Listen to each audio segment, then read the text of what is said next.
Yo, welcome to another edition of the Speaker Giga Podcast. I'm your host, Steve.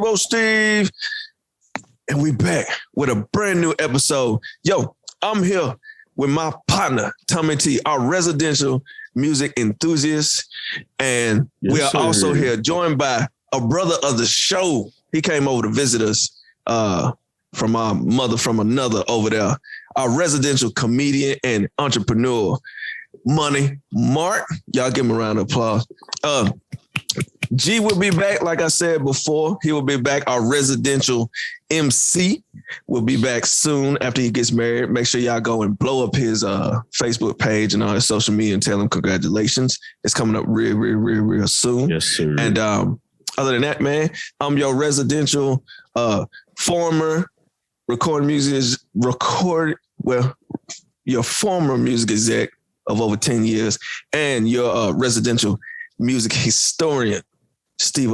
We are in the building. We are ready to go. We got a fun episode for y'all today because first off, we are talking about this whole debate that's going on about Drake and Michael Jackson. So we're going to get into that a little bit later. But first, of course, we're bringing you the news with Tommy T. And then also we are bringing you the top 5 records of the week for the Speaker Giga playlist on Apple Music and Spotify with Money Mark here as our guest, our residential comedian in the building. So without further ado, please, if you are looking at the official Speaker Giga podcast page, please, the 3M Media page, matter of fact, please subscribe, hit that little bell. It'll turn, I think it'll gray out or it'll turn red. One of the two. You'll know when you hit it. So you don't miss anything that we got going on. Also, if you catching us on your favorite podcast platform, whether it's Spotify, Apple, Beezer, Anchor, shout out to Anchor for holding us down for so long. Any of the other ones out there, please subscribe so you don't miss any episodes that we got going on. So without further ado, man, make sure you guys like, subscribe, comment, and most importantly, let's enjoy. What's up, guys, man? How y'all week been?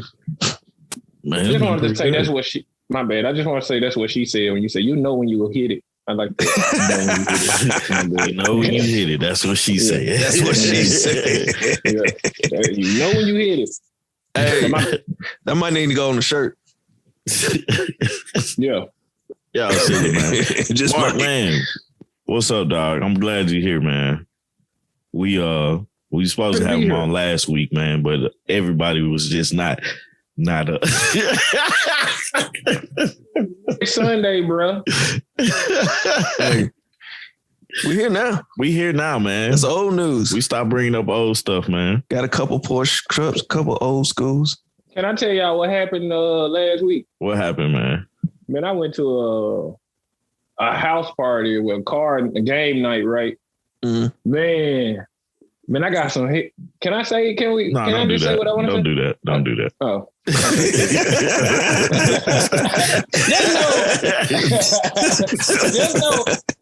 just know my feet was on the roof of the ceiling in my car. This nigga. And he like 6'8", 6'9". My feet was like this. It was raising the roof.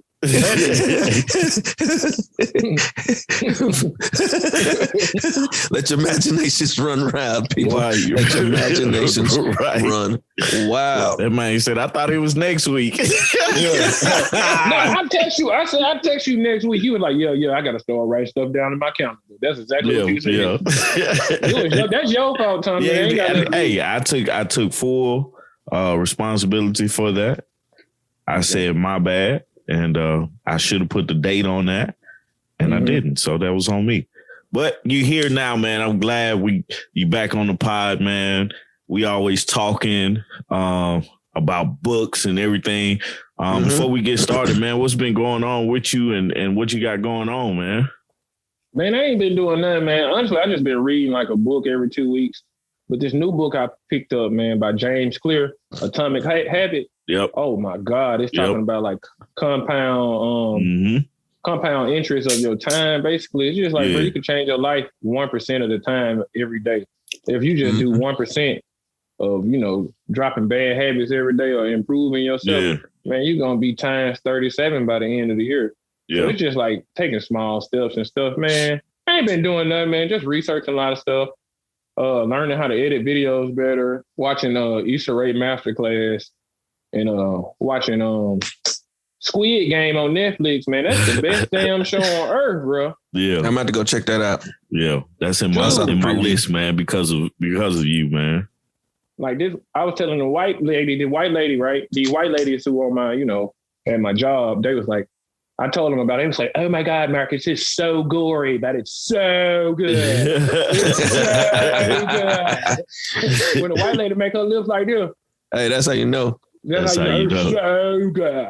She hooked. It's over from there. Why damn American people can't make shows that damn good?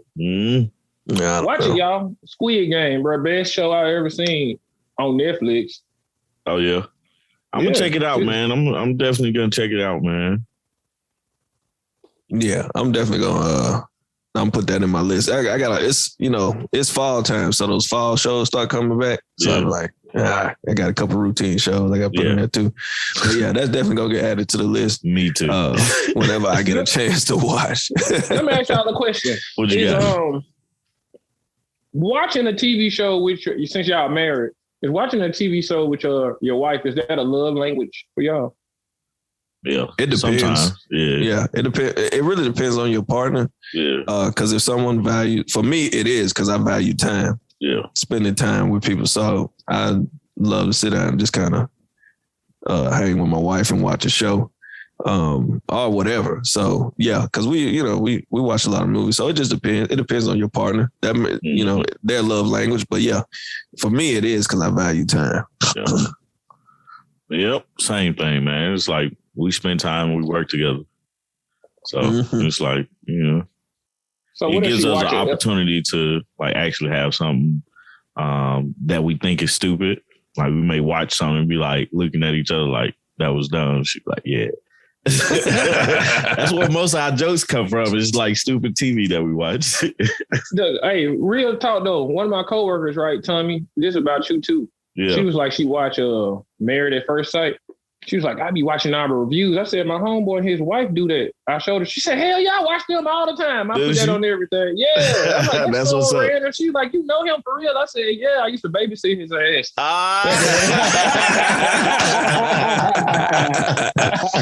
Boom.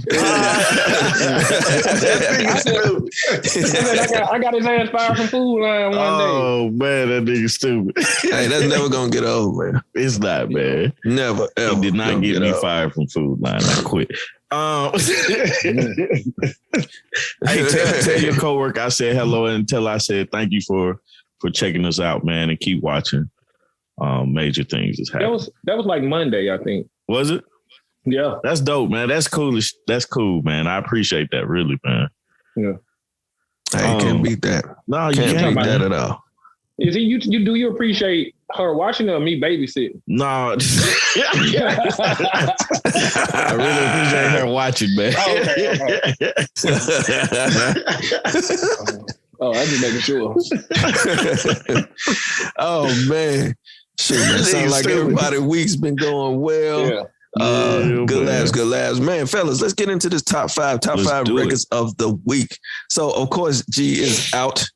But in the spirit of G, we still do top 5 records of the week. And this is actually part of this is actually kind of influenced by the man himself, man, Money Mark, because top 5 all started with him.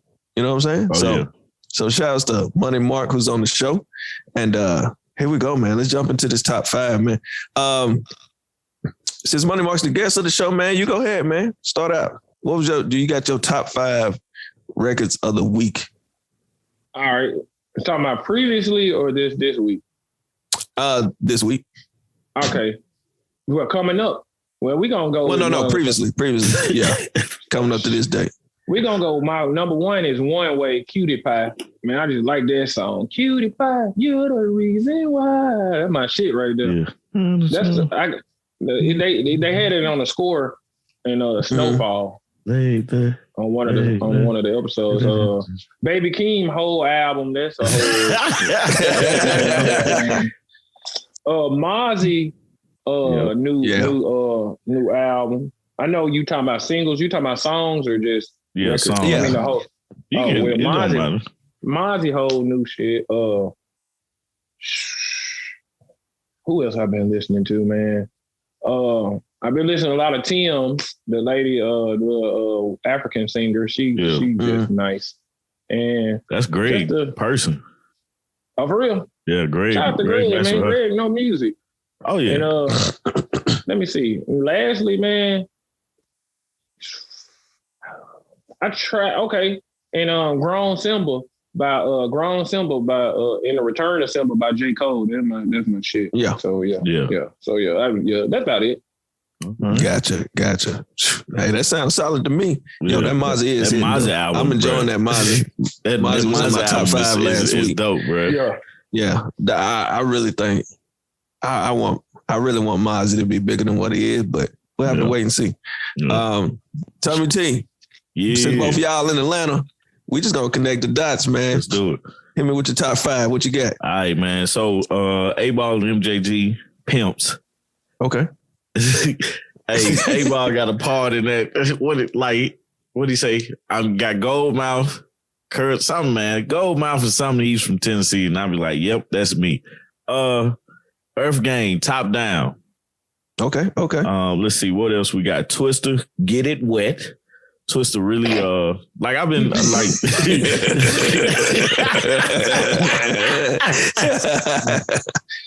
man, Twister, man, he dude is dope, man. I ain't never really just go through his music like that at one time. This past week I got an opportunity to really just go through everything. And somehow from Twister I got 2 Bone Thugs and Harmony, For the Love of Money. Mm-hmm. And then this Waukesha remix, Moneybagg Yo, Lil Wayne, and Ashanti. It made sense that Lil Wayne got on this song, and I'm glad that he did. But Ashanti was a surprise to me, man. And she really, Ashanti can sing, man. I never just was can she really, she can blow, man. Honorable mentions, I got this Larry June and Corday, or Cordo. I don't know how you say it, but Don't Try It. I was checking that out. And then Meek Mill featuring Lil Uzi Vert, Blue Notes 2. Yeah. Those 2 is just my honorable mention, but they're still dope songs. Word. Sound like a solid week. Yeah, that Waukesha remix, I did enjoy. And it made sense for Ashanti to be on there too, because that's kind of, I think that beat. The beat came from one of her songs. It was just a straight up surprise for me, you know? Yeah. So shout out to Ashanti, man. Ashanti around here being naked, and I imagine her putting out some music soon, bro. I mean, she need to. I wouldn't miss it if she did. But she already naked enough running around here. Man, 40-year-old lady, boy. Man. Yeah. Crazy thing is, she don't look like she's aged at all. At all, brother. So shout outs to her. Black does not crack. Hers don't. At all. Mm-hmm. So, man, I'm gonna round out the rear, man. We're gonna give you my top 5 real quick here. Man, T.I. F.M. He dropped this off that Lil Jon beat, man. It felt good to see Lil Jon. I actually saw the video before I actually heard the song. Yeah, actually heard the song. I thought, I was like, I wonder if this gonna be on Apple Music, and it happened to be on there. So shout out to Lil Jon and T.I. For FM. Man, I like when T.I. spit that way. You know what I'm saying?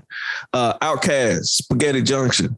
I don't think this record get its just due like it's supposed to. It doesn't. Yeah, it's a fun record, man. I love it. Ja Rule, It's Murder.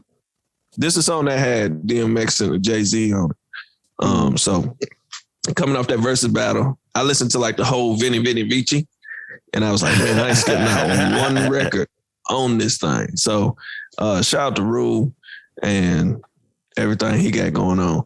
I'm still waiting to see what he followed with after that versus. Okay, so I got a story behind this next one, right? So, Big Crit, 86. You heard that record? Yeah, man, of course. So I think this is this record here, right? I'm riding around. I got my son with me, and we was getting an oil change on the BMW and whatnot. We riding back, and I just happened to see that Big Crit album, and I was like, all right, let me put this on. And my son, like I've told y'all before, is really into J. Cole.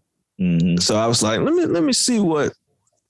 Like I like to gauge what he's where he's at, and like lately he's been getting into the Eminem. Like I said last week, he's been he's excited about the Venom movie, so he's listening to the old Venom song that Eminem did, and then he started looking into more Eminem stuff. So we've been listening to some Eminem with him. So he just he's like, oh, okay. So now when he gets in the car, he's like, can we put on some Eminem? Was like, whatever. But this time I was like, man, let me see. What can I throw on? So it was 2 records that I threw on, or 2 albums. So one was this Big Crit one. Mm-hmm. And I know how he's starting. Like, I think I'm seeing the evolution of like him becoming a hip hop head. Yeah. Because the first thing it does is when the song comes on and catches attention, because normally he's just kind of over there chilling in the passenger side. He's either talking to me about anime or something, but he's kind of just, looking out the window, chilling, doing his thing. But then when something comes on and catches ear, the first thing it does is look at the screen. And he'll look at it and be like, okay, who is this? And literally this song here, after, the first couple records on that Big Crit, it got to this 86. And all I did was look over and all I see him doing is bobbing his head. Yeah. Bobbing his head. Like, yeah. To you, bro. I like, he's evolving into that into that hip hop head. So I'm like, man, this is pretty cool. Seeing him start to grow into his taste of music. Now the second record, I just happened to be coming off of that whole Ja Rule. So we actually played this before we played the Big Crit, and I was listening to the old Jay-Z Life and Times. Volume 2. Is the Lifetime show called Volume 2? Yeah. Whatever had Ends What and Ends Who on it. So first Hard Knock Life was really the song that caught his eye. Mm-hmm. But then when we got to this one, he was kind of, and I know it's a vulgar song, but what I'm saying, I listened to it with my son and, make sure he's good. So we listened to that and he just kind of got into that zone where he was just enjoying the music. So it's pretty cool to him listening to the older music and as well as the new ones with Big Crit and enjoying it. So I'm seeing the evolution of my son become a hip hop head. But, nevertheless, those were the backstories on the 2 songs. But that Big Crit 86 is hitting as always. Man, that song is ridiculous. Yeah. It's pretty dope. And then Jay-Z and Was In Who. I mean, it's a classic song. One of those songs that I feel like that was one of the songs that got Jay-Z to the South. Besides Big Pimpin', but I think this one here, it had some bass in it. It was like, oh yeah, okay. And we took a little bit of notice. So my honorable mentions, West Side Gun, Eddie Kingston. Man, this West Side Gun album is tough. Mm-hmm. So I love it. Eddie Kingston is actually a wrestler, so it's pretty cool to see him make a song with Eddie Kingston's name in it. One of my favorite wrestlers as well. Shouts to Eddie Kingston and West Side Gun. And then the last song is a song that, man, I enjoy a lot. Can't wait to hear more of it. Run the Jewels, Ooh La La. And Wayne's on this record. La, la. And it for one is like a classic New York hip hop beat. Yeah. But then, man, you got Killer Mike Wayne just killing it. And it's a fun record, man. So that's my top 5 for the week with my 2 honorable mentions. Y'all be sure to check out the Speaker Gigas playlist on Apple Music and a Speaker Gigas playlist on Spotify to hear these records plus G's records. And y'all enjoy that, man. Hit us up. Let us know how you liking that playlist. And be on the lookout for it because we'll be posting it throughout the week as the episode drops so that y'all can hit the link and go straight to it. Yes, so, sir. Man, shouts to everybody in the top 5. So from here, man, we got, like always, we got the news with Tommy T. That's your breaking part, right? Yeah, that's the breaking music. Make it up with my own, right? Whatever. I'm gonna start with this one, man. I wanted to. A few weeks ago, we lost a great actor, Michael K. Williams, and they finally came out with the report of how he died. Let's see. It was Mike K. Williams was determined to be a fatal drug overdose. I had one thing about this. It's like it's not about what he was using to die. Like everybody uses stuff, you know. My thing is, why do people use fentanyl? Like it was according to the New York City's chief medical examiner, the actor's manner of death was acute intoxication due to a lethal combination of fentanyl. I can't say this other word, heroin, cocaine, fentanyl, something like that, fentanyl or something. But yeah, man, it's ain't that what Michael Jackson was killed with? Well, yeah. Like I don't understand why people like what is the use for it? Is my question. Right, but it's not that they're using the fentanyl directly. People are cutting drugs with the fentanyl. Yep. So they're stretching it with to the make fentanyl. more products. So, you know, you can use 800 milligrams of Tylenol or 1,000 milligrams of Tylenol and you'll be good. But I think like 8% of fentanyl, it could kill it could kill you. Like 0.8. So I just think people are like, they're cutting drugs with the shit. So the people don't know what the fuck they're using. So that's all it is. See, I never thought about it, but that stood out to me because it's like, man, we're like everybody that pretty much used that has died, you know, or it's been a part of it. I never thought about them people. I didn't know that you could stretch it with that. And it's like, why would you anyway? But more to the story is, man, we lost a great one. Dude and his roles. And I wasn't a huge fan of The Wire, but he played a epic role in The Wire. Lovecraft Country, he played a awesome role in Lovecraft Country. Boardwalk Empire was dope. You know, in all the movies that he was in, man. So he is truly going to be missed and everything like that. Moving right along, I kind of want to laugh at this one. Ben Simmons actually is not said he's done playing for the Sixers. I was like, why does the Sixers still want him is my question. Ben Simmons is a point guard for the Philadelphia 76ers. He's still in contract with the 76ers. Lately, he has been refusing to talk to anybody from the team. He's not wanting to go to the training camp and everything like that. So do you think that he still has 4 years left on his contract and $147 million left on his max contract? If you were the 76ers, man, how would you feel about like basically the guy that you like was like, all right, man, I'm finna, you know, sign this guy and believe and build around him? How would you feel about his response to not actually reporting and wanting to play for your team anymore? Man, this is normal athlete behavior. It seems like, but I think Ben needs some help. I mean, whatever it is psychologically, he just can't get over the hump. So, I mean, if it ain't working out, man, I think both need to part ways amicably and, you know, go somewhere where you want to play. Because, I mean, I don't know. It's a whole breakdown with the Sixers. It ain't going to make nobody any better. So, but at the end of the day, it is a contract. So you're either going to fulfill it or you're going to sell it off. So, one or two. But if he refuses to play, do you still got to pay him? He ain't holding up his end of the contract to me. It depends on what Clutch Sports put in that contract. You know, Clutch Sports, they cold with them contracts. You know, only like 10 players was getting paid during COVID because Clutch Sports knew what was coming up. So, you know what I'm saying? So, I can see Ben Simmons going to a C-list team or D-list team like the Magic or, you know, but some Sacramento or something like that.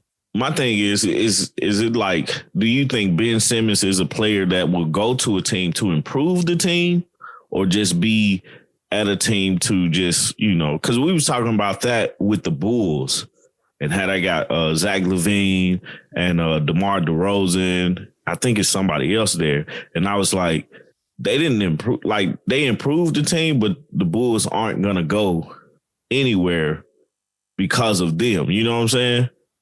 I don't see Ben. Go ahead. Traction's there, right? You say what? Traction's still there. You just can't have like Cody White and Zach LaVine. There. So you got to still expand the nucleus of the team. So it's just like you got a straight 5 now. Like same thing with New York. New York not going nowhere, but they got a straight 5 now. Yeah. So you know what I'm saying? But that's that's foundation. That's the thing, because it's like for Ben Simmons, and I'm pulling it back to him. Like basically, man, this dude is worth 147 million, man, but he doesn't play like he's worth 147 million. Because for me to pay somebody a max contract of $147 million, we need to be going to the playoffs. We need to be, it needs to be some consistency coming from that player, because I'm spending a lot of money on you where I can go develop this rookie, develop this second, third year player, build around this team, build this team over here, and I don't have to pay that much for one player. How long has Ben been playing so far? Is it 3 years? 5 years. Yeah. It's 5 years now. I was gonna say he's been. Philly did the same thing to another. I can't remember what that guy's name was, but he basically was like a top player coming out of college, and then when he got to the pros, he couldn't shoot. I think, and then he got traded to the Magic, I believe. I can't remember dude's name. I know. No, I don't. Yeah, he was sitting on the bench like they were in the playoffs. He just sitting there on the end of the bench. Oh, you talking about your boy? Your boy, he had like a nerve condition. Yeah. So the thing about with Philadelphia, right? You can't talk bad about your star player once y'all get put out the playoffs. Doc Rivers talked bad about Ben Simmons. Yeah. So it made Ben Simmons feel like Will Smith when his daddy didn't want him. You know what I mean? Like on Fresh Prince. So it's just like, who wants to play for somebody who doesn't want you? You feel me? I mean, I know you're getting paid 147 and shit like that, but bro, when a person don't want you, why stay in that toxic relationship? Nah, I feel you, man. But it's still like, why give him I look at it two ways. Like, it's like Ben Simmons is to me, he's a better basketball player than me, but it's like those big times, those big moments, he doesn't show up. I need you to show up in those big moments because that's when it matters. Like how you brought up, when before we started recording, you was like Tennessee lost yesterday. Those are the big moments that Tennessee needs to win. You know what I'm saying? So those are the moments that count. It doesn't matter if Tennessee last week beat fucking Bowling Green. We playing Florida. You know what I'm saying? Like when Ben Simmons and the Philadelphia 76ers are in the playoffs, they need to be winning. And I'm not a 76ers fan. I'm a Celtics. All day, every day. But it's like, man, you coming like you're consistently in the top 3 of the East. It's like, and you get put out the second round of the playoffs, third round of the playoffs, you never making it. How many rounds is it in the playoffs? Like 2 or 3 before the finals? 3. Yeah, you never 4. Make it to the Eastern Finals, which you should be every year. You should be making it to the Eastern Finals. That's your point guard, man. That's your basically your leader on the court. Yeah, I'll be honest with you. I don't think. I think this is one of the problems with big markets because Philly's a big market like Boston and New York. When you take a guy like that, if you look at Philly, there's no star veteran. There's a veteran there, but there's no star veteran.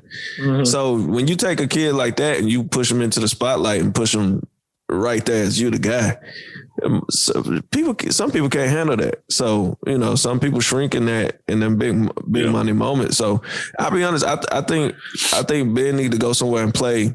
He need to do what LeBron did when he left Cleveland and he came down to Miami to play with D Wade. Well, I guess you're right. He does need to go play with somebody, but shit, man.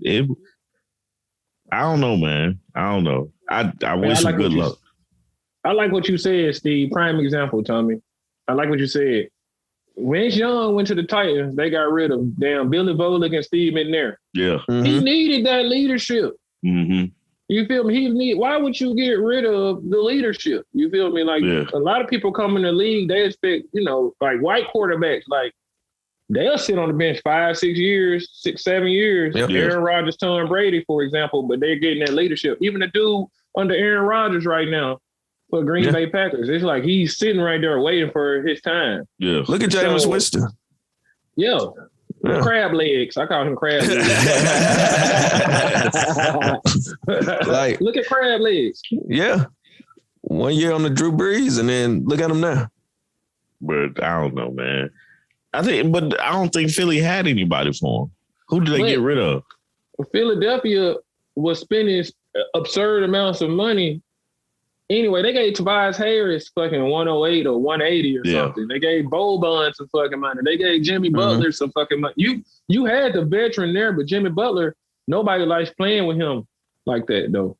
AKA Michael Jordan's son. That's still Michael Jordan's son. But, I don't know what changed when he got to Miami, but I like it because I was scared when he came. Yeah. I was like, no. That's too funny, man. And then we started balling. I was like, oh, okay. All right, Jimmy.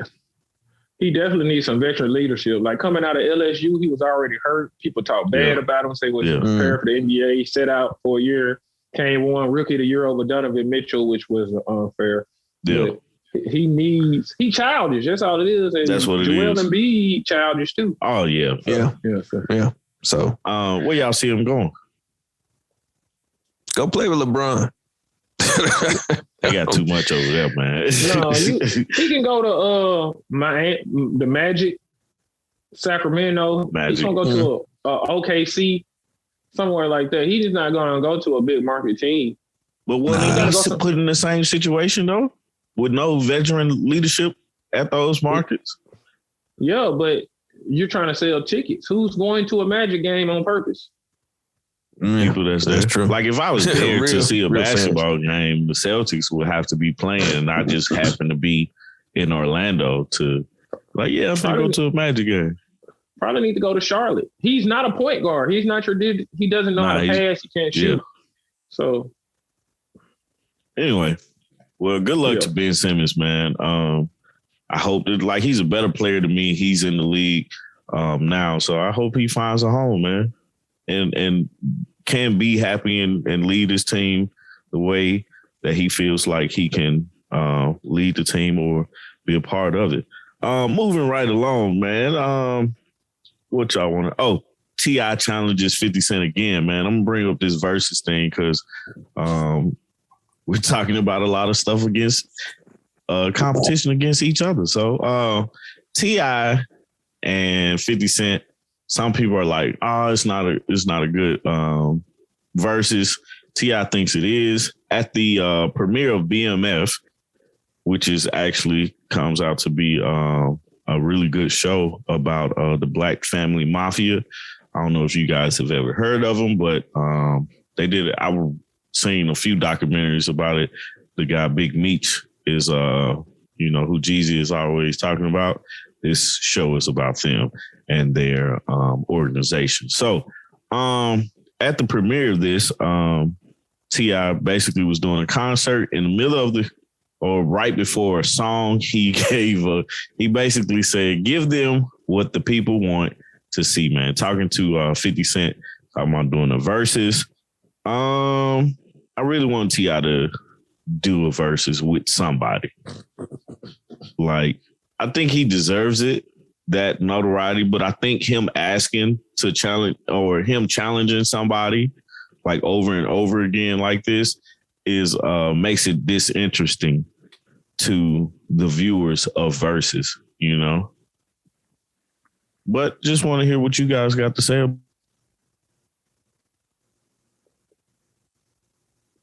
Man, I'll be honest. I love Tip, but I just sit back and wait it out. I don't think you need to consistently ask like that. Because if 50 ain't gonna do it, he just ain't gonna do it. I don't even know if that's a good matchup anyway. But I don't know.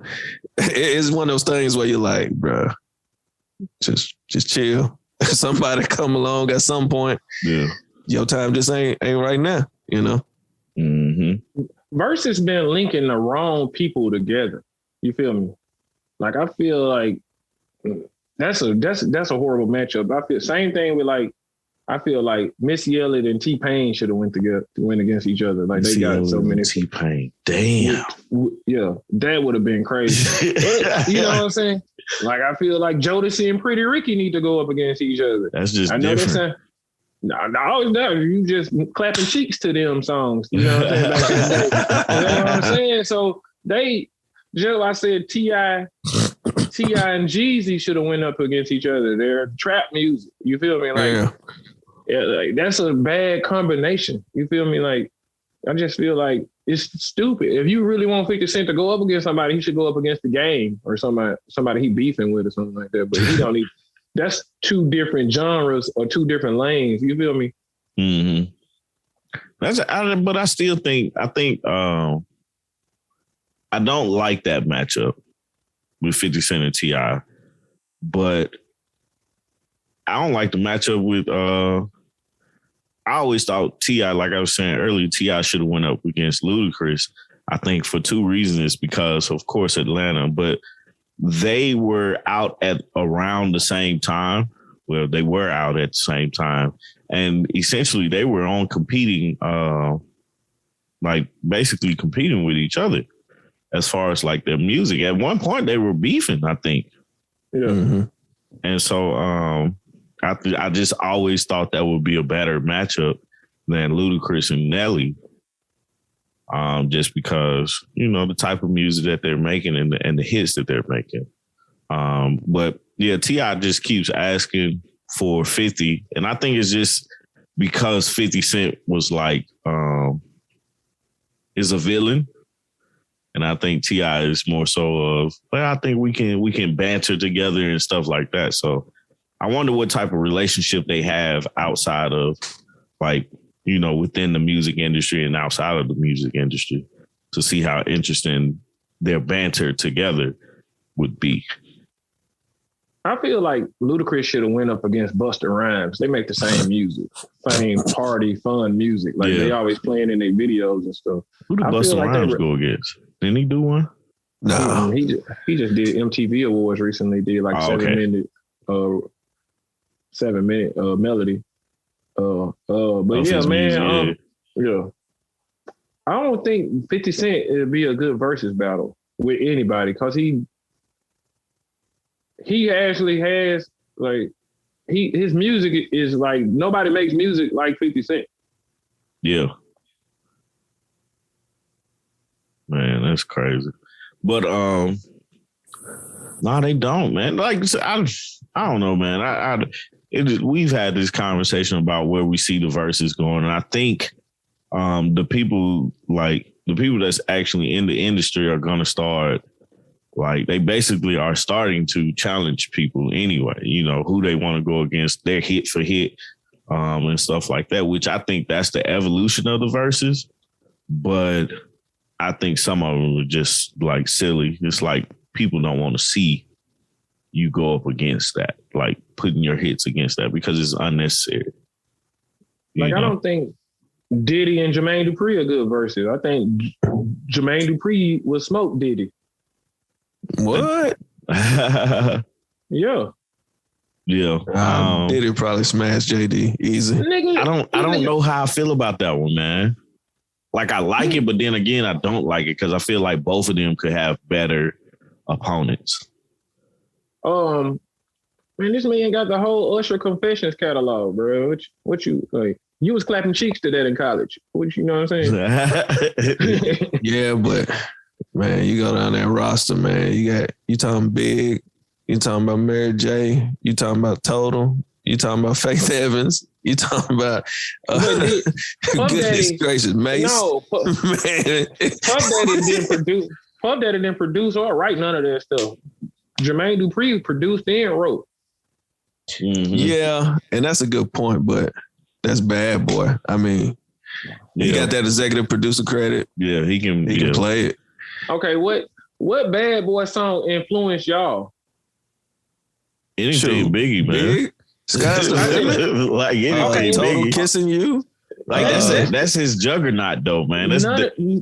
None of that influenced y'all ass like white tea. None of that shit influenced y'all. None of that fucking music influenced y'all like white tea. Yup, in my white tea. That shit influenced. That's how I know, bro. Puff that ain't got no music that fucking influence you. But you can't play white tea against. The fuck you can? What you mean? In my white tea, man. Yes. Was you not? Did that? When you won that fucking car? You're absolutely correct. When you won that fucking car at MTSU, I bet you had a fucking tall tee on, and it was white. No, not that day. You had a tall tee on, though, D. Nah, I was actually on the court, so I actually had something on. But I mean, I definitely influenced me with the white tee. But Puff Daddy music did nothing for you. Nah, I can't say that. Yeah, Big Sky's the Limit. That's probably one of my favorite records. Yeah. Usher Confessions wanted to be in a fucking cheating relationship. You wanted to know what it was like to cheat on a woman. Listen to that. Yes, the fuck you did. I want to be in a cheating relationship. Yes. Every time I was in LA, I was with my ex-girlfriend. He was like, I want a bitch in LA. I like singing the words, but I didn't want to be in that relationship. It sounded horrible. Yeah, it sounded awful, man. I was like, I think Diddy would have been, Diddy challenged Dr. Dre. I think that would have been a great one just because of where they can pull from and then the history behind it. I think I said that last week, didn't I? Yeah. It's just, for me, I look for the stories.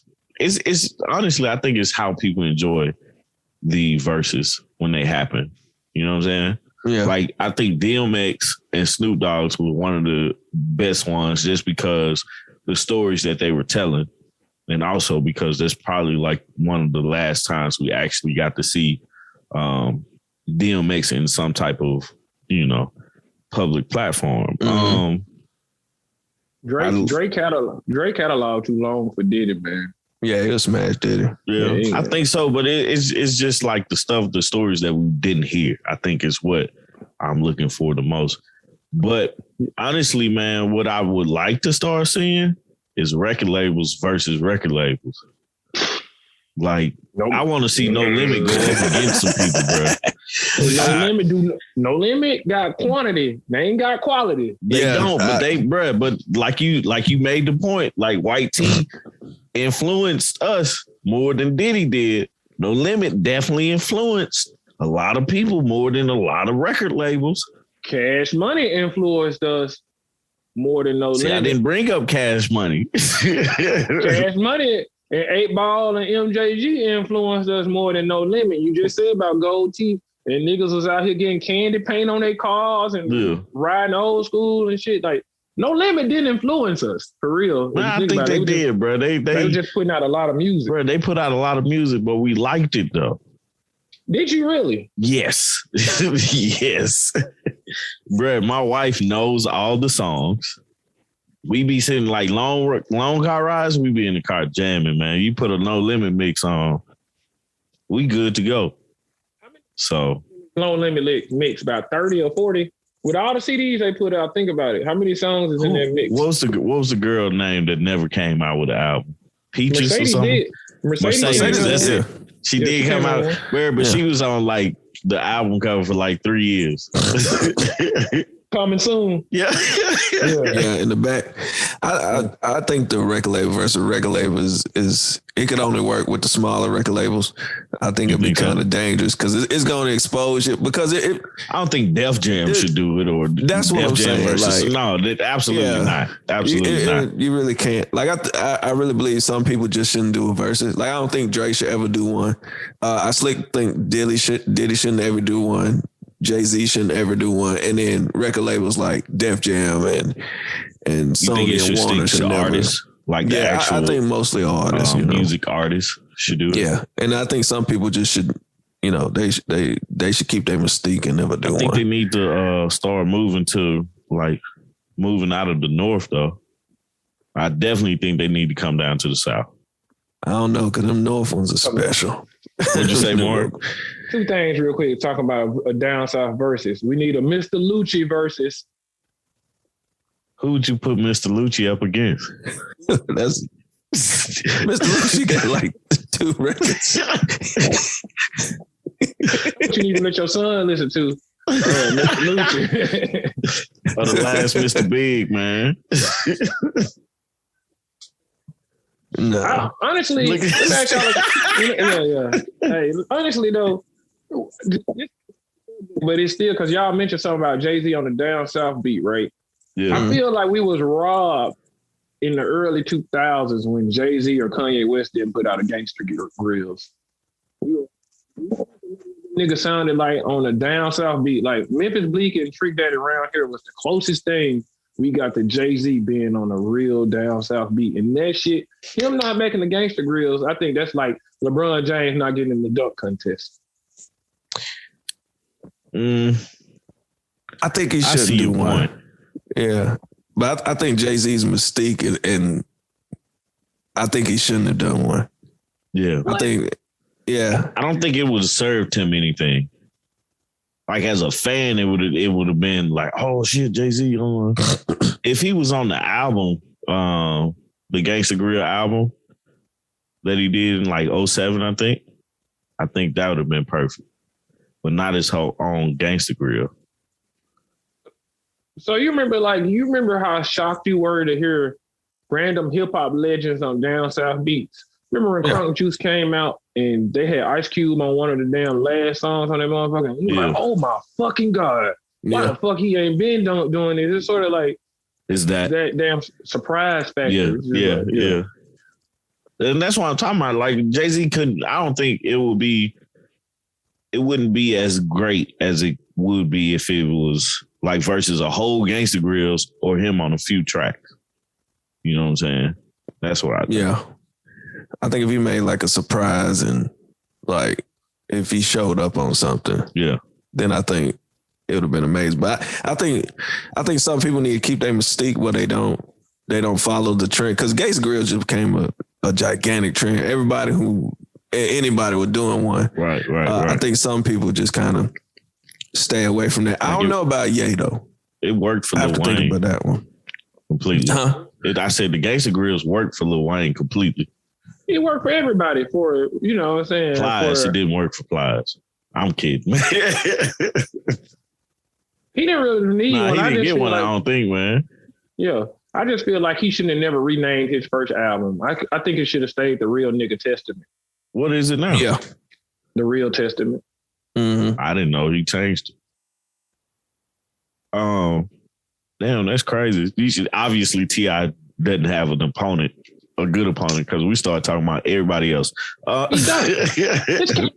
Like, what can you compete with? What you know about that? Nobody had like what you know about that. When you think about that song, it takes you in college to watch ATL, or you think about the video and shit like that, like the girl from the show, whatever the damn show with whatever Robert Townsend's daughter, whatever.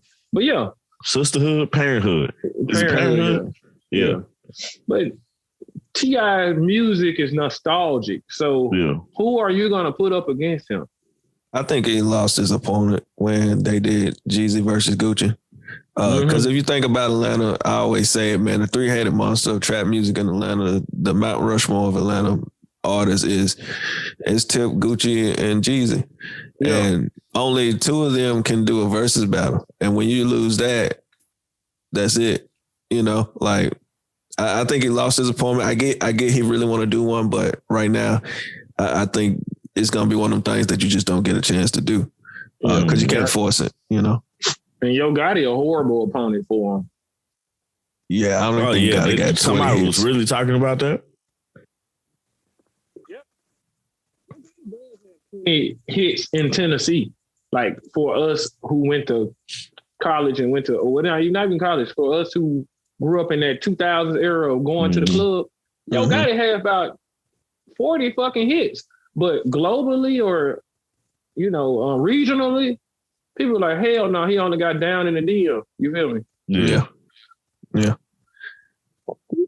So I definitely agree with that.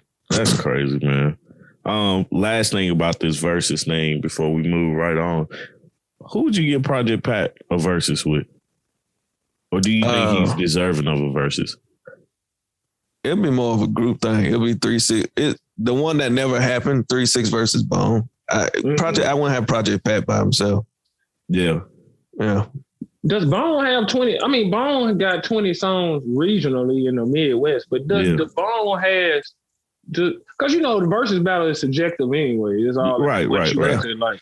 So does Bone have 20 fucking songs? Because 3-6 got.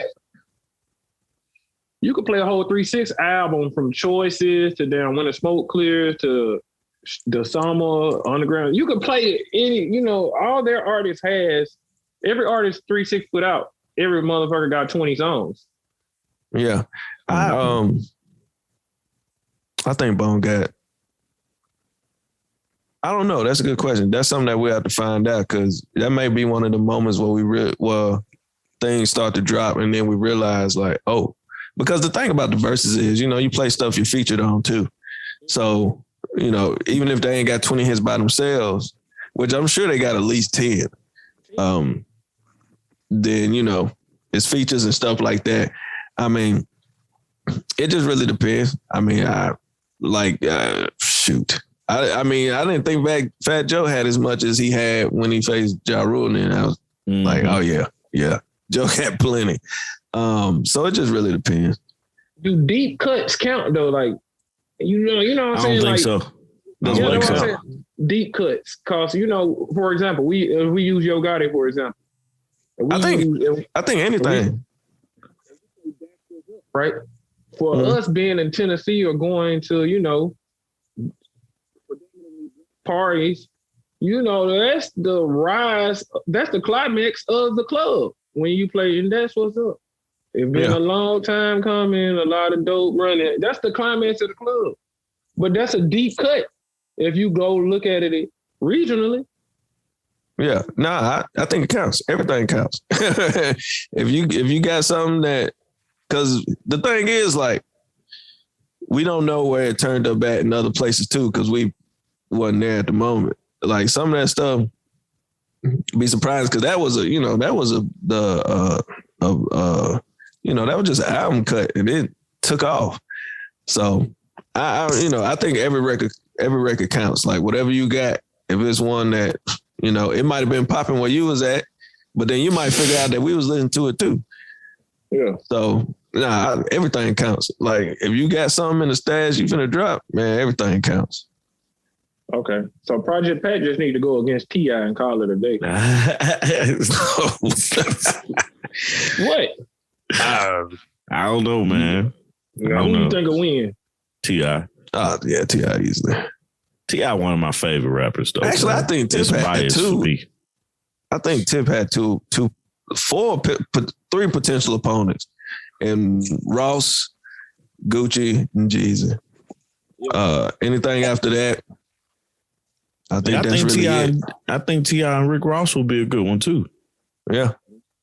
I ain't never think about that, because I think because Rick Ross has already done one, and it's like he could probably do another one, but I don't want to see somebody do one twice unless it's something like how Jada was able to do. Yeah. Because he's part of a group and a solo. So I just think at this point, Tip just ain't gonna get one. Yeah, I don't think so. Or they just gonna make one up, and we'd be like, we don't know where this came from, but okay. Let's move right along, man. What you got? You said Lil Wayne off limits? Yeah. Yeah, see, I think Wayne is one of them that don't need to do one either. Yeah. Like, Wayne, Dre, Jay-Z, Diddy, and a couple other folks. I think they just, Kanye, I think some folks just don't need to do one. Yeah. Wayne off limits. Yeah. What we got? What's up next? Let's go to this one and then we can get into it, man. Drake tells J. Cole he is one of the greatest rappers ever. Where you find this at? This was on Complex, man. I saw the video. It's a video. Like basically, I think it was J. Cole's Friday night in Miami. Like he was basically his the off-season tour. And he brought Drake out. Drake took the opportunity to give him his flowers. Drake say, I got to say this because I don't always want to have a heartfelt moment when we're on stage together. You did that pipe down freestyle the other day. You were saying in the freestyle that they gave you the bronze or whatever, me and Kendrick. I just want you to understand something. You are genuinely, without a doubt, one of the greatest rappers to ever touch a mic. I can't say that he's wrong. Like, I think J. Cole got it for our especially for our generation. J. Cole definitely is one of the greatest to touch it, to do it from our generation for sure. But what do you guys think about Drake giving J. Cole his flowers now? That's something big that we are completely on here at the Speaker Geekers podcast, is making sure people get their flowers while they can smell them. So just want to hear y'all thoughts about that, what Drake said. I'm gonna let Money go because Money look like he got something on his mind. Because I'm gonna come right after him because I feel it coming on.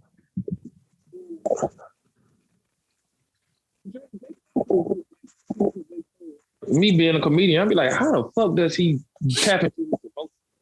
Yeah. Joe Budden, a less lyrical Joe Budden or some shit like that when it comes to emotion. But I wouldn't say he's good. J. Cole, one of my favorite rappers, but for you to be saying that about somebody, he only got one classic album to me. So it's sort of like you can't really say that. How another nigga who ain't got Drake ain't got no classic album so far gone.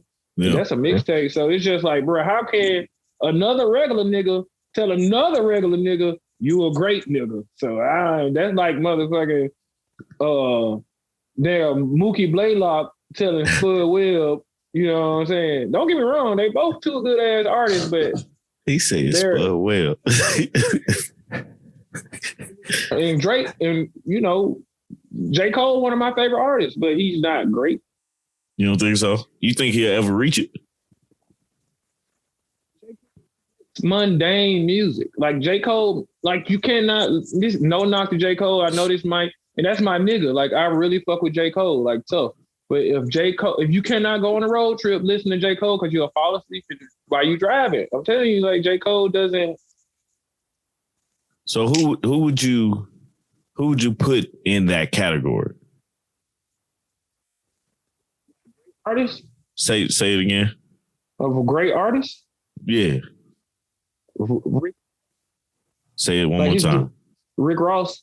Mm-hmm. His discography is untouchable. Like he got a better discography than Jay-Z, but Jay-Z is a better rapper. Yeah. I got you. Nipsey Hussle, just based straight up.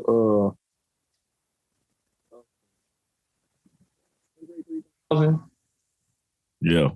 Lil Wayne. Shit. Jay-Z, Jeezy. Those are the ones you put in place of, like,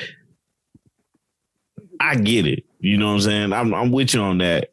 But I still say, man, J. Cole, like, I put him in there with like, I think Big Crit is one of the goats to do it.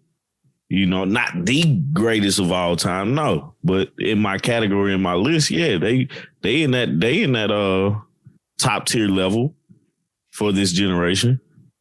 What you got, Steve? I see it like leaking out of your face, man. Oh, you know what? No, Money took it. I thought I had a rant coming. I'm thoroughly surprised. I'm so happy people are seeing what I have been seeing for so long. Oh my goodness. Look, I'll be honest. I put J. Cole a little over Drake, but I mean, at the end of the day, hey, now one of my thing is why everybody being so nice. All right. Like, it's okay to be nice and give people their flowers, but the whole pipe down thing and Cole talking about, Kendrick and J. Cole are like superstars to him. I'm like, dude, come on, man. I don't know if you whatever your mental state was, but you J. Cole, I need that spirit of competition to come back. Somebody needs to get that because Kendrick ain't sitting around thinking that. But these two light-skinned dudes over here, but we don't know that about Kendrick though. Huh? We don't know if Kendrick is he hadn't said anything. That's all. I'm eating on your top 5 tonight. God damn it! What are you talking about? Yeah, that's what I'm saying. I'm smoking on your top 5 tonight, nigga. What you mean? This nigga Kendrick Lamar is this. I like Kendrick Lamar. But listen to me. But the nigga, they have classes on this nigga albums. How you know what I'm saying? Like them niggas be like, they have classes on this nigga album to break that shit down. That nigga shit so like layered. You feel me? Yeah. From the beat selection, it's Kendrick Lamar is our time. Like Kendrick Lamar is Lauryn Hill of rap music. Yeah. Like her shit so layered. Like, you feel me? Like Kendrick, I don't like Kendrick Lamar until I was listening to this podcast on Spotify called I don't know, they break down people's music and shit. Yeah, I forget that's the what name Greg told us about. I can't. He talked about it in our Slack before. Yeah. Every time he bring it up, I was like, man, I got to listen to this joke. Bro, that shit, they broke down Miseducation of Lauryn Hill. That shit took that shit to another nigga because that lady a musical genius. Yeah. Kendrick Lamar does not he said sometimes it takes him 2 or 3 months to write a line. I believe it. Yeah. Yeah. No, I'm with you, man. But hey, I think what it is, or what it is for me, I can't speak for anybody else, but what it is for me, those are the leaders of a time period that we like. Basically, music we were growing up with their music. You know what I'm saying? Like we have a time where we're in college. And there's a time where we was like, yeah, this is it. But then there's a time where Kendrick, Cole, Drake, Crit, who else came out? Nipsey, all those guys. Rocky, yeah, right. All those guys were starting to come out and starting to get their runs. And I think that's what it is. And out of those people, you got Kendrick Lamar, you got Drake, you got J. Cole coming out as some of the top of that class. And I think that's what it is when it comes to it. It's such a comparison between, especially those three. It's such a comparison between them. And I appreciated that from Drake. I'm definitely waiting on Kendrick to come out with this album, but it's just say it again, Mark. Fuck off. Big Crit did not reach his potential. Nah, he didn't. He didn't. I think he still got some. I don't know, man. I'm such a huge. It's fandom for me when it comes to Big Crit, man. So say it one more time, man. Your mic going in and out on me. Is it your hair? I think your hair might got you muffled. Nah, I Y'all don't can know. hear me? Yeah, I got you now. You can hear me now? Yeah. Yeah. No, I say he pissed me off. He put that 12 for 12 mixtape out, right? Yeah. Mm-hmm. I remember. Then he just put it out again as an album with new beats on top of it. I'm like, bro, what the fuck is this? Yeah. Yeah. Then his ass didn't want to wear no real jewelry. He wearing wood necklaces and shit. Like, bro, put on some fucking jewelry. Then his motherfucking ass, he didn't want to work with the new niggas. He wanted to work with all the old niggas. Like, bro, you need to work with the people in your class as well. So I'm like, yeah. His potential was here and he went down. He pissed me the fuck off. So with that said, like, I never thought about it that way, but you're absolutely correct. Yeah, that's a different outtake because I think we was along the same lines of saying that because he's never been put up in that tier, and it was like it's just something that's missing from him. But looking at that, I mean, he's like a loner, and for so long he did his own beats, he did his records. He only really worked with like older hip hop artists, and you never heard him reach outside of his comfort level and do something different or something to catch some new ears. So no, man, that's an incredible point. Nah, it is, man. That's something I never thought about. But Still, like I always say, man, when I talk about Big Crit, it's because I'm a fan of Big Crit.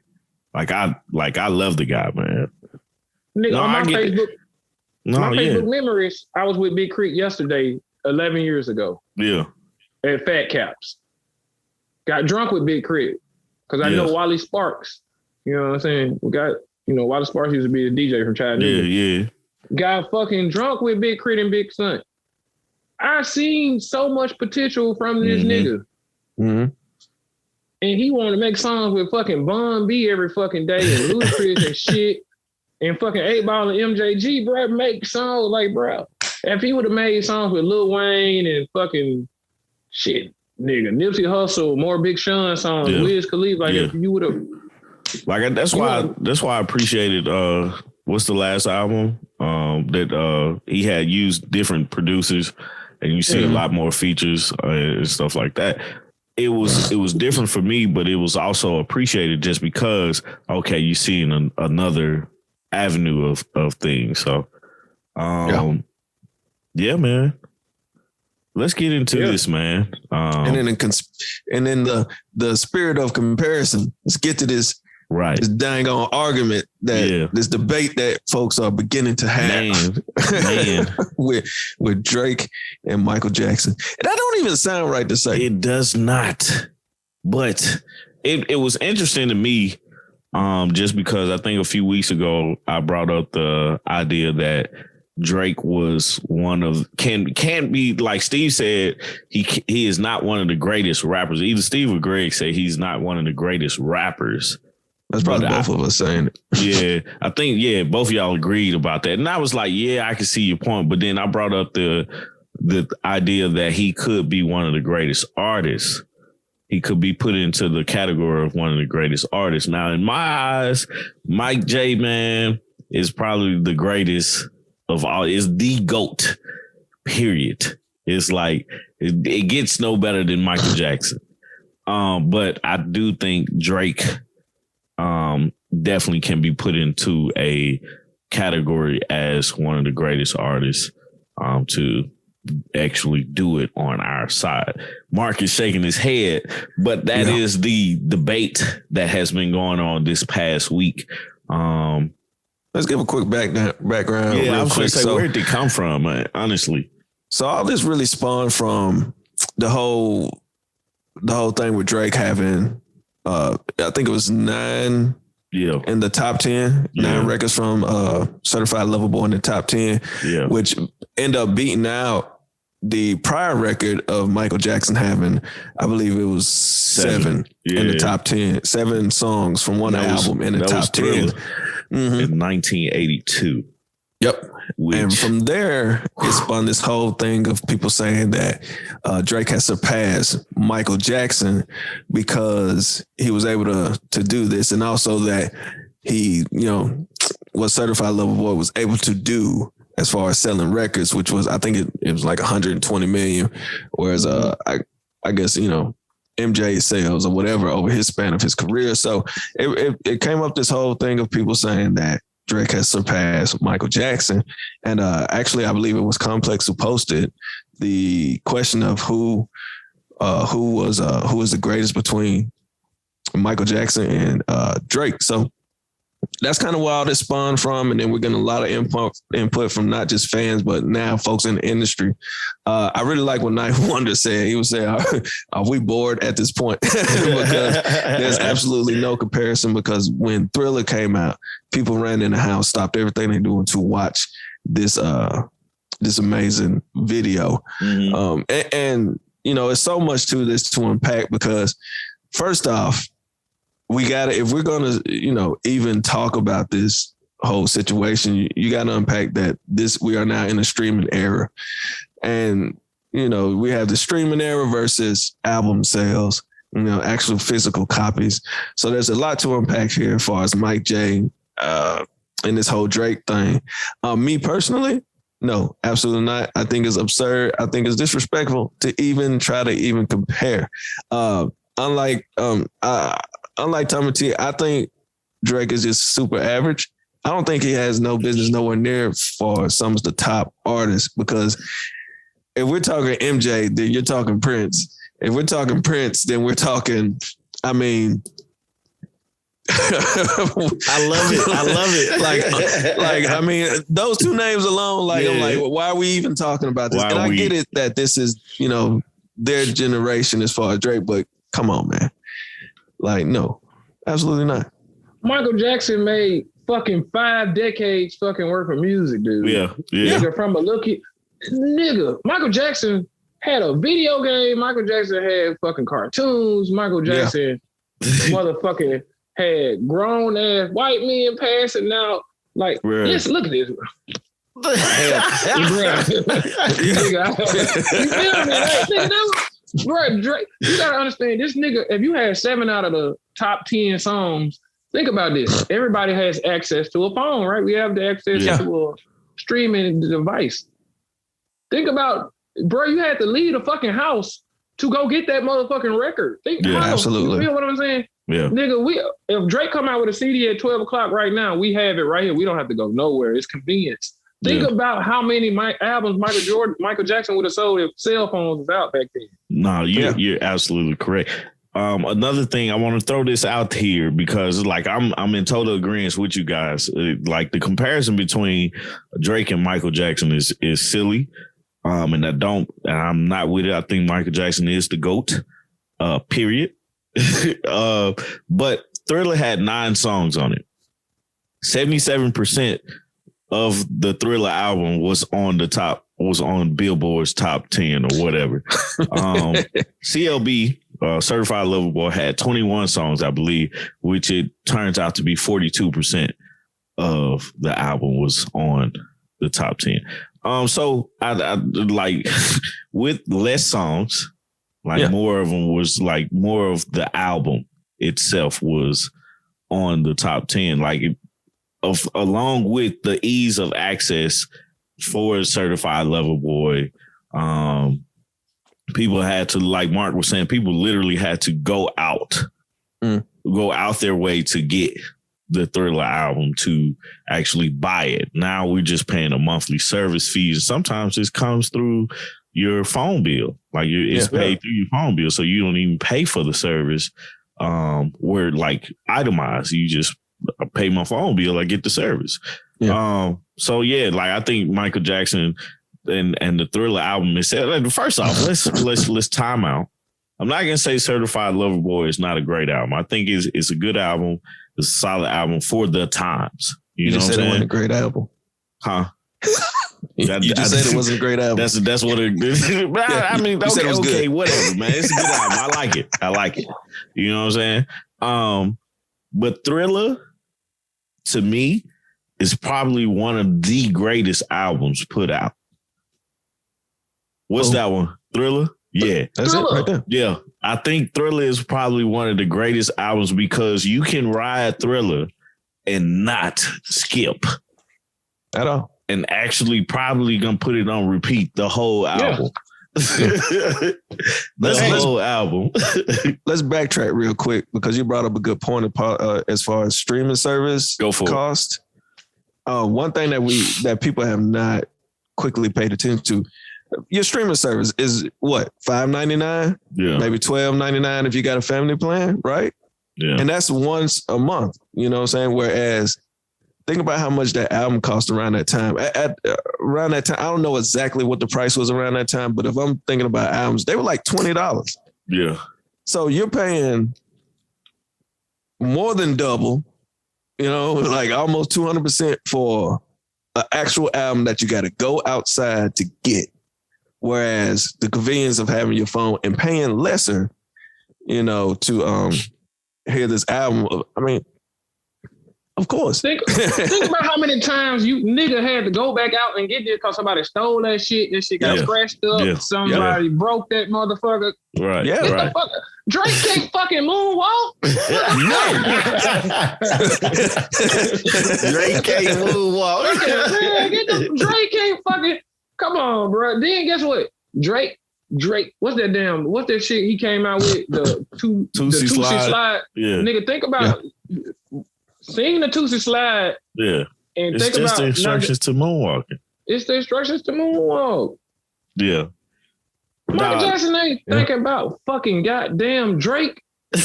We obviously know he's not thinking about Drake. I don't think it's a comparison. No. Motherfucking Drake motherfucking got Michael Jackson on his fucking album. Yeah. And he asked Joe Jackson, could he get it? Joe Jackson said, over my dead body. 2 weeks later, Joe Jackson was dead. Damn. Drake got it. No, I'm just playing. I was like, hold up, did that happen? No, that's a joke. And it's all, and you know, I know it's fun. It's fun to bring up have these debates, but I think some just should not be. Like, I understand people want to really put him in this greatest of all time conversation. Yeah, okay. But he's average at best. Like that's the thing though, man. I think for artistry, I think he's a great artist because he's found a formula that works. I'm gonna stop you there. Is that great artistry? I think so. Think about it, man. It's like, you know, a Pharrell beat. It's gonna sound different, but you know Pharrell made this beat because he has a signature, right? And that's what I think Drake has is a signature. Drake's gonna put out something. Who's buying my music? Who's doing this? Who's doing that? And that's why I think he can be put in that category because it's not terrible. His music is not terrible. I'm gonna stop you right there. Stop me, please. Because I got to get money in on this conversation. I'm gonna stop you right there because this is the thing. Does that make him a great artist or does that make him a great businessman? Money. Jump in there. Dude, fucking Lil Nas X got a formula that fucking works. Every time he puts something out, people, the shock value of that shit, the nigga pregnant, the nigga got blood in his shoes, the nigga making gay videos, the formula works. Kanye West, shit. He's a great artist. You know why? Because he taps into everything market, but he's a global sensation. Drake can't fucking sell shit. He's not even selling fucking albums. Listen, every fucking kid has a phone. Kids run the market. Y'all know that. Kids are how artists are made. That's why Lil Nas X is so popular, but nobody's buying Drake fucking Nike shit. Nobody was buying Drake fucking Adidas shit when it never came out. But Drake doesn't have a cultural impact. He's a he's a marketing genius, but culturally, he's not a great artist. Kanye West makes his own beats. He don't, but shit, got clothing line, they got niggas believing in Jesus and all type of shit. Like the nigga goddamn selling out arenas and shit. Drake can't goddamn sell out an arena. I mean, he can, but Drake can't sell out an arena and don't say shit. Yeah. that's a major point. And looking at that, I think sometimes, like I think over the course of years, I remember when we got to a point of like, we were like, yeah, we were numbers heavy. It was like, man, he did this many albums and this and that makes it great. And then we got to a point where we were like, yeah, honestly, the numbers don't mean nothing, anything. But now I think some reason we've turned this corner back to this point of like, oh, numbers. Like Certified Lover Boy has done all these numbers and is doing all this. But does that really, you know what I'm saying, is that defining what's great? I mean, Jay-Z said it himself. He said, y'all believe in Billboard. Like, really? You know, so tell me does this, is that listening to that viewpoint, does that change? Like, honestly, man, I look at Drake's sellability and I look at his numbers, you know, because I look at, like, I enjoy Drake. You know what I'm saying? That's another thing too. I enjoy Drake. I don't think he's a terrible rapper. No, I wouldn't put him in my top 5. I hate Drake singing, but Drake makes great songs. Drake makes songs that you can remember. You know what I'm saying? Drake makes homecoming music. I think that's awesome. He's got this niche and he's done a thing that makes him wanted as a artist. That makes him, hey man, we ain't heard something from Drake in a while. Like you got like Steve, I think it's a bias with you. I don't know with you, Mark, but it's like Drake is an average artist, right? He's a middle of the road guy. But he's going to make a song better because it's him, you know? It's his aura. Like Michael Jackson, like I'm gonna bring it back to Michael Jackson. Michael Jackson didn't get great to me until he went on his own, right? When he came out with Off the Wall, it was an awesome song. It was an awesome album. You know what I'm saying? But that's where he started marking, okay, his greatness. Like he really turned the corner when he went out on his own. Like he was great with the Jackson 5 and stuff like that. But they honestly, I felt like they were holding him back a little bit. You know what I'm saying? He was a sensation as a fucking kid. He was awesome. Like it doesn't take away from how his talent was, right? But I think he was better and he reached higher levels when he went by himself. I'm gonna prove the point. Keep talking, Steve. I'm gonna show you. Now, at this point, we got to remember there's growth there. Yeah. You know what I'm saying? There's some growth that has to happen. But the most important part, Money brought it up. He was a sensation. Think about it. You come out, and yes, he's in a group, and yes, the group at a certain extent held him back, but you could see the superstar potential right there. And then that growth has to happen in order for him to get to Michael Jackson that we have today, which really wasn't that far off. I mean, let's take an example for like Beyonce. Like seeing Beyonce and Destiny Child, you knew Beyonce had some over Kelly and the rest of the girls. Also, Omarion, B2K, you knew Omarion had something special. Who else? Bobby Brown. You know, there's always something there, and you can see it. You're like, oh man, it's gonna be incredible if they tap into that potential. So in that sense, there's some growth that has to happen. Whereas my argument has always been with Drake was that he stopped growing after Take Care, and he just continuously made the same record over and over again because he knew that it would sell. We've heard 6 a.m. over wherever 3 times already. You know, we've heard, the Jamaican song over and over, and that doesn't make him a bad artist. I've never said, all right, he's bad. I said, he's cool. I got some records that I do like from him, but I can never put him in that greatest of all time. I never got why people wanted to push him into that because he was never consistently lyrically incredible to me. I was like, oh, he's cool, and that was that. So that's why I can never push him to there. Money, what's your thing with Drake? Drake ain't a better artist than fucking Beyonce. Oh, yeah. Now, that's the only person you can compare Michael Jackson to is Beyonce. This lady, and she performing fucking high heels. Think about that. Like, let me show you how easy it is to goddamn be Drake, right? You would have to get to sell 5 of these albums, right? Back in the day, right? You would have to go buy 5 fucking albums. Count the phone I'm on. Count this phone. That's one phone, right? All my phones on. There's one. Look, if I want to listen to goddamn Drake 5 times, I got 5 fucking phones to listen to Drake. I can fix the fucking numbers if I wanted to. Yeah. Nobody's. Think about how many times you had to goddamn. Think about, look, you can fix the numbers with the phones and shit. With technology now, you can skew the fucking number. I can have these shits playing on these phones all day long. Right? This shit, for him to do that shit with a fucking album that people had to physically go purchase, the only person who can compete with Michael Jackson as a fucking artist is Beyonce. Prince can't do it with his ass cut out his pants. Don't even compare him to goddamn Prince.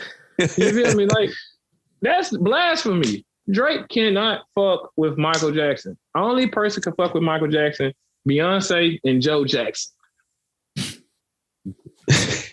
That's some good ass points. I can't argue the point, man.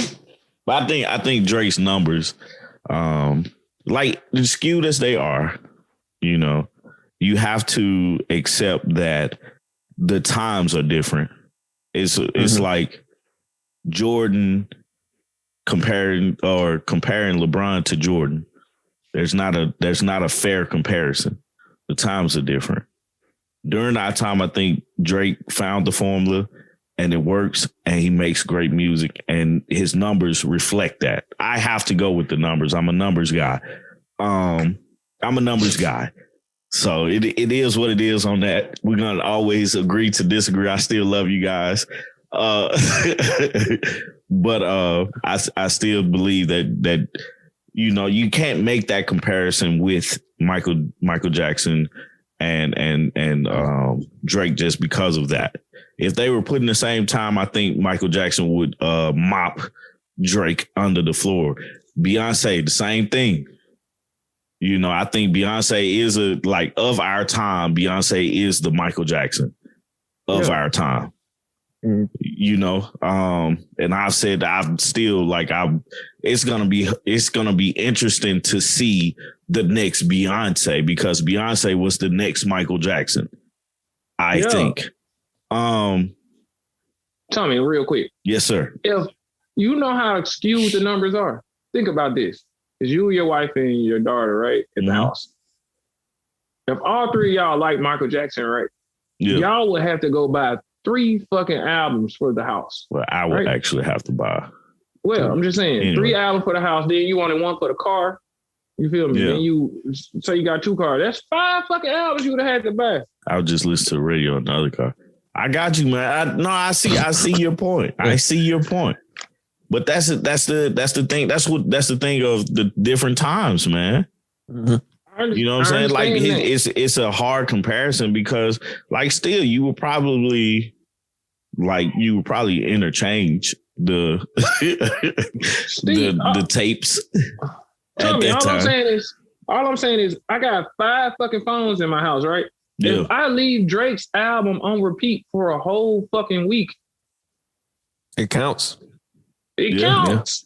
I mean, that's for everybody else during this time. That's the thing. It's the times are different. That's what makes it hard to make that comparison. But if you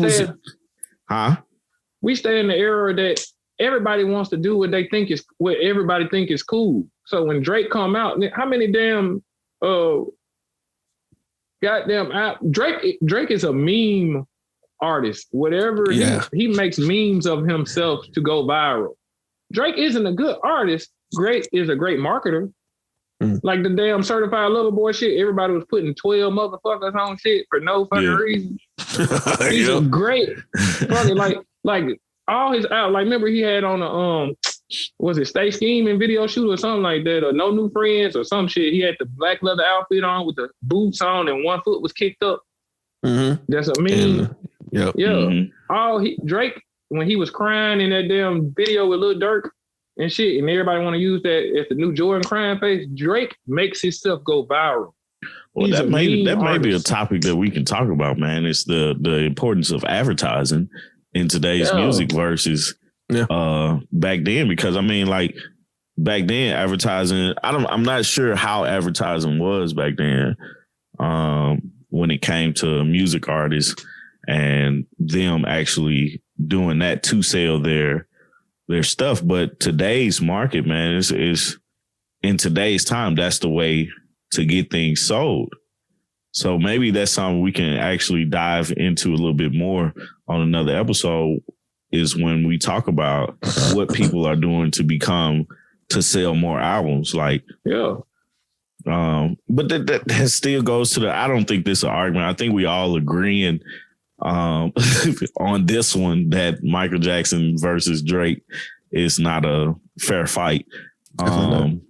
And Mike J would probably would wipe the table with Drake, and it's not a great comparison. Like Mark brought up, a better comparison would be Beyonce and Mike. Rest in peace. But I honestly believe that Drake has figured it out to become that. Like I say, I'm a numbers guy and y'all are gonna hate me for it, man, but I still love you guys. He's figured out how to market himself to become the best. How can I say it? The number one artist to be numbers wise. Is that better? Does that satisfy everybody? No. That doesn't satisfy y'all? No, because you got a nigga who's still selling records, but you can only name one of that nigga songs, but he great at marketing. Lil Nas X. Lil Nas X be still doing numbers, like you say, doing numbers. Yeah. But guess what? You can't name 2 Lil Nas X songs. You can only name Old Town Road, and that shit did fucking numbers. Right. Yeah. Since you're a numbers guy. Yeah, it did. 6ix9ine. Same. 6ix9ine's another example. Yeah. Like he did numbers, but I don't. But I don't think they like. I think Old Town Road was a really solid song. It really wasn't. It was just a. I liked it. You know what I'm saying? I liked it. Me personally, I liked it. You know, for whatever reasons, I liked it.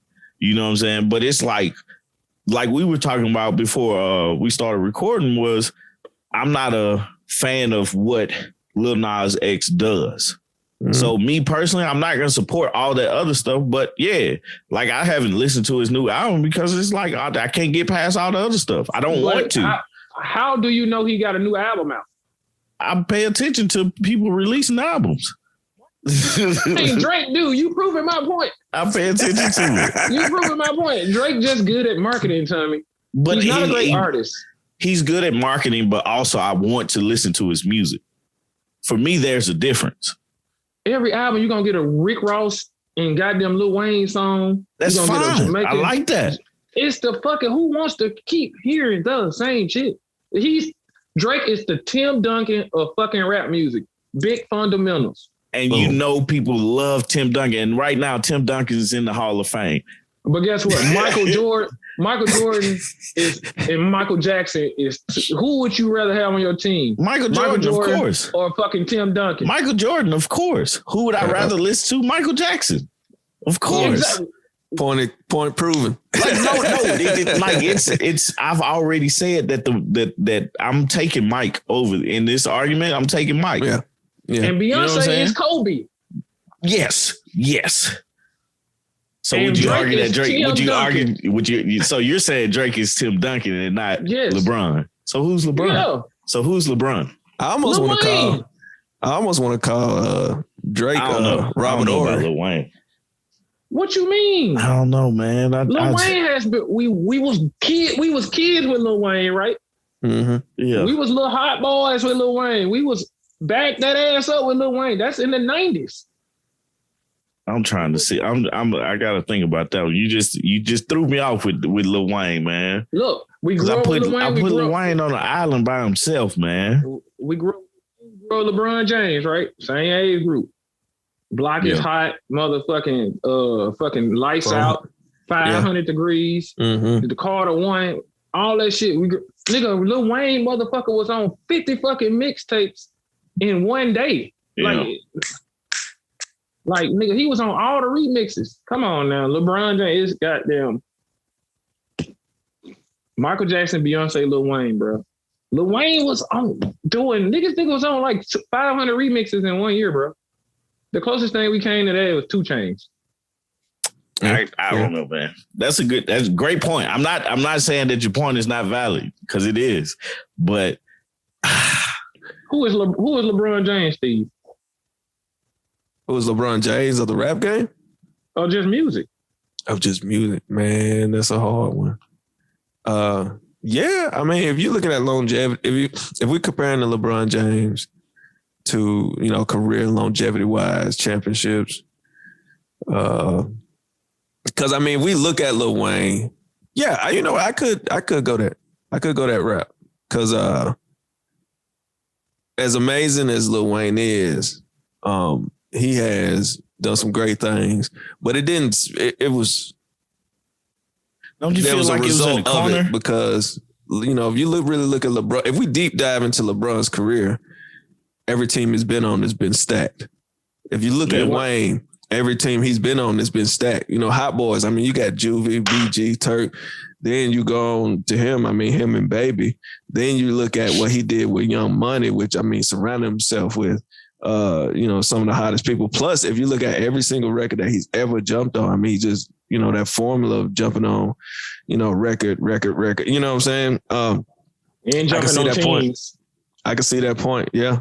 Yeah. I can definitely see that point. And, we do, if you look at LeBron in his span of his career when he was actually the best player, it may correlate to when we look at Wayne and see that when he was the best player as far as, you know what I'm saying, his career as far as in the rap game. So I can rock with that. I'm gonna throw this out there to see what y'all think, man.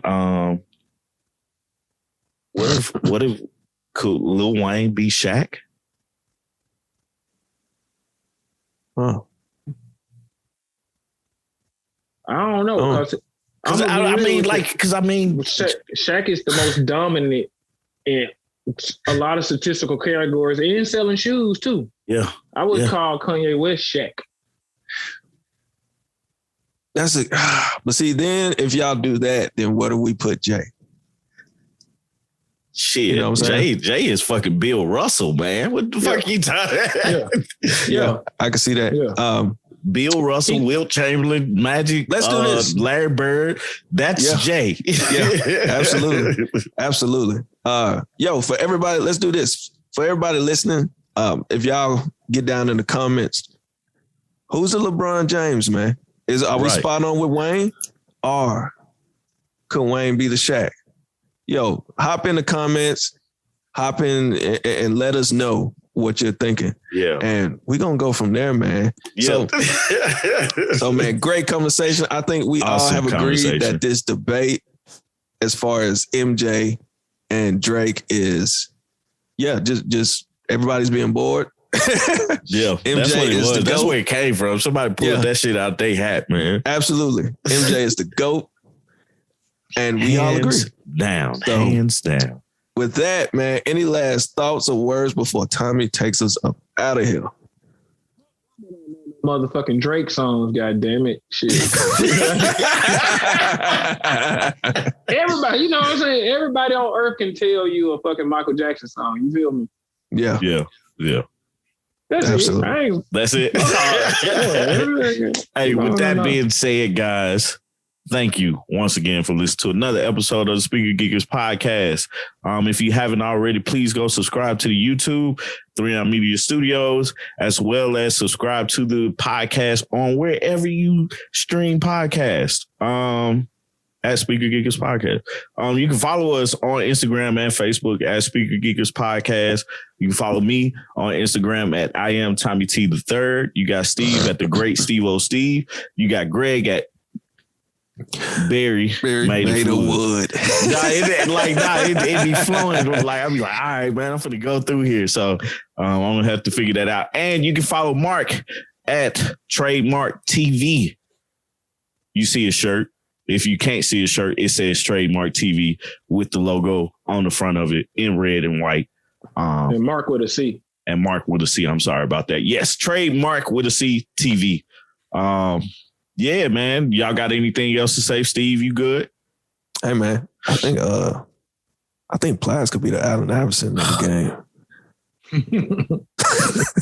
Why is Eric Snow the game? Mark, let us know what you got going on, man. And everything like that, man. I already let them know where we can find you, but let them know again, man. It's cool. You here. I gotta honestly, man, I'm been writing this documentary out about me chasing women. You know what I'm saying? So I'm interviewing 10 dudes and 10 women, basically just to be asking people what make pussy good, or what makes sex good, or what makes, you know what I'm saying? So it's just basically when is the chase over? Yeah. You know what I'm saying? Because women do all the choosing. So I just really women want to know what's good pussy. Men want to know why do women choose them, or what do they need to do to be attractive to the other, sex. So, I'm just trying to tap in with that. I got a little something I'm working on under my sleeve with Willie B coming out pretty soon. And, I'm just finna film. And my cousin Dexter, man, he does art. You see all the art behind me and stuff. Yeah. He's actually one of the head artists at the, I don't want to say it's Black Girls Rock or something coming up. They having a sneaker ball in November, so they're going to be featuring his art. So, we're going to be up there. So I'm going to be recording that and all that stuff too. So for him. So, that's man, dope. It's really I ain't really been doing nothing. Just goddamn chilling, just to be real with you. Just doing what I like to do. Just and reading. That's what's up, man. Yeah. So that's it. Yeah. That's what's up, man. Well, man, I really appreciate you jumping on with us, man, and having this great conversation, man. Every time me and you talk, man, it's something. I even go to you sometimes just to get inspired to do something, man, when I know I'm feeling low. So, man, I really appreciate you and your time and your knowledge, man, with everything you be passing on to me, man. I appreciate it. Keep it up. And welcome. Definitely, man, we're going to keep supporting you from the podcast and from the 3M family, man. So definitely we want to give you your flowers now. So smell good. Appreciate it. I really do appreciate you, man. But with all that being said, I'm out, man. Peace. Peace.